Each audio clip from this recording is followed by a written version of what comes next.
दोस्तों आदाब, मैं हूं जमाल अब्बास। इधर उधर की दुनिया भर की के इस नए एपिसोड में आपका खैर मकदम है। दोस्तों, हम ये देखते हैं कि गुज़श्ता 5-6 साल में मुल्क भर में एक ऐसा माहौल तैयार कर दिया गया है जिसमें मुल्क के तमाम मसाइल के लिए सिर्फ मुसलमान को ज़िम्मेदार दिखाया जाता है। ऐसा लगता है कि मुसलमान 5 वक्त वज़ू करता है तो सैलाब आ जाता है मुल्क में, सांस लेता है और छोड़ता है तो ग्लोबल वार्मिंग का सबब बन जाता है। पेश है ये रिपोर्ट। डॉक्टर कफील शहरियत कानून के खिलाफ एहतजाज करने वाले जामिया मिलिया के कई तलबा और दिल्ली में कोरोना फैलाने का इल्ज़ाम झेलने वाले तबलीगी जमात के सैकड़ों अफराद में क्या बात मुश्तरक है? जनाब, बस यही कि ये सब एक ख़ास मजहबी फ़िरक़े से ताल्लुक़ रखते हैं और ये सब हुकूमत, पुलिस और अदलिया की जानिबदाराना और फ़िरक़ा परस्ताना सोच का खमियाजा भुगत रहे हैं। बात अभी वाज़ेह नहीं हुई, मैं बताता हूँ। डॉक्टर कफील को पहले गोरखपुर के सरकारी अस्पताल में दर्जनों मासूम बच्चों की मौत के मामले में जेल में रखा गया। उनके खिलाफ सबूत न मिलने के बाद उन्हें रिहाई मिल गई, लेकिन शहरियत कानून के खिलाफ AMU में एक एहतजाजी जलसे से खिताब करने की पादाश में उन्हें दिसंबर 2019 में फिर गिरफ्तार किया गया और अब तक वो जेल की सख्तियां बर्दाश्त कर रहे हैं। इस किस्म के मामलों की तादाद 1-2 नहीं बल्कि हजारों में है, जो इस बात का सबूत है कि मुल्क में एक खास मजहबी फिरके को नफरत का निशाना बनाया जा रहा है। सफूरा जरगर, दानिश, आसिफ इकबाल तन्हा, मीरा हैदर, ये वो तलबा हैं जिन्हें CAA के खिलाफ एहतजाज में हिस्सा लेने के लिए गिरफ्तार किया गया और इन पर गैर कानूनी सरगर्मियों की रोकथाम के कानून UAPA के तहत इल्जामात लगाए गए। दिल्ली के तबलीगी जमात के मरकज से सैकड़ों जमातियों को गिरफ्तार करके उन पर मुल्क भर में कोरोना फैलाने का इल्जाम लगाया गया। दिल्ली की साकेत कोर्ट ने 275 गैर मुल्की जमातियों को दिन भर कोर्ट में खड़ा रहने की सजा देने के साथ साथ उन पर जुर्माना भी आयद किया।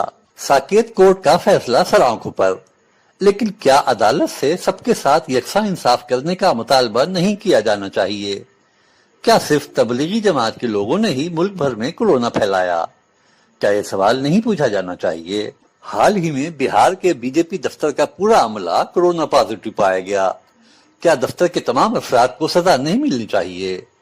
उत्तराखंड के BJP लीडर सतपाल महाराज के अहले खानदान समेत उनके स्टाफ के 25 अफराद कोरोना से मुतासिर हैं। क्या कानून की नजर में ये लोग भी मुजरिम हैं?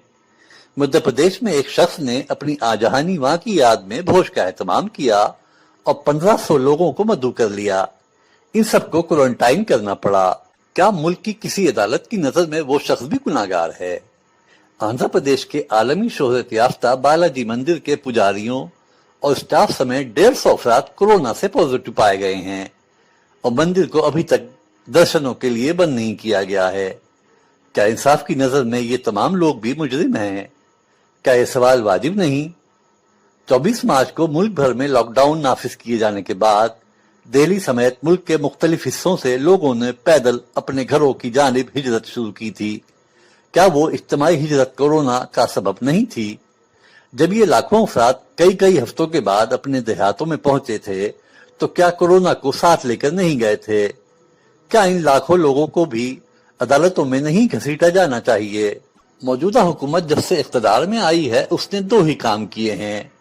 मुल्क के तमाम मसाइल के लिए या तो कांग्रेस के सर पर इल्जाम धरा या मुल्क के एक खास फिरके के सर पर उन मुश्किलात और मसाइल का जिम्मेदार होने का ठीकरा फोड़ा। ऐसा लगता है कि मुल्क में अगर सैलाब आता है तो मुसलमानों के 5 वक्त वजू करने से आता है। माहौल की हिद्दत में इजाफा मुसलमानों के सांस लेने और छोड़ने की वजह से हो रहा है। ये इल्जाम तो पुराना हो गया कि मुल्क की आबादी की असल वजह मुसलमानों की 4 बीवियां और दर्जनों बच्चे हैं, जबकि हकीकत यह है कि मुल्क की मजमूई आबादी में मुसलमानों की तादाद महज 12 से 15% के दरमियान है। हुकूमत की गोद में बैठे बाज मीडिया इदारों ने मुसलमानों को मुल्क के तमाम मसाइल का जिम्मेदार करार देकर नफरत की ऐसी खेती बोई है कि मुल्क के दीगर शहरी मुसलमानों को शक और नफरत की निगाहों से देखते हैं। गुज़श्ता चंद बरसों में कानून नाफिज करने वाले इदारों की सोच और जहनियत भी फिरकावाराना हो गई है। دہلی کے حالیہ فرقہ وارانہ فسادات کے تعلق سے پولیس کا رویہ اس کا جیتا جاگتا ثبوت ہے۔ اشتعال انگیزی اور نفرت بھری تقریریں کرنے والے کسی لیڈر کو گرفتار تو کرنا دور، اس کے خلاف کوئی معمولی سا بھی کیس درج نہیں کیا گیا، لیکن سی اے اے کے خلاف آواز اٹھانے والے جامعہ کے کچھ طلباء پر دہلی فساد کا اصل ذمہ دار ہونے کا الزام لگا دیا گیا۔ بہت سے معاملوں میں از خود نوٹس لے کر کارروائی کرنے والی عدالتیں بھی اس معاملے میں چپی سادھے ہوئے ہیں۔ کیا اب انصاف کے لیے عدالتوں کی طرف امید بھری نگاہوں سے دیکھنا چھوڑنا پڑے گا؟ دوستو، یہ ویڈیو آپ کو کیسا لگا؟ آپ ہمیں اپنی رائے سے آگاہ کیجئے، اس ویڈیو کو لائک کیجئے، شیئر کیجئے، اور اگر آپ نے ہمارے چینل کو اب تک سبسکرائب نہیں کیا ہے تو پلیز سبسکرائب کیجئے، بیل آئیکن دبائیے۔ اگلی ویڈیو تک کے لیے اجازت دیجئے۔ خدا حافظ۔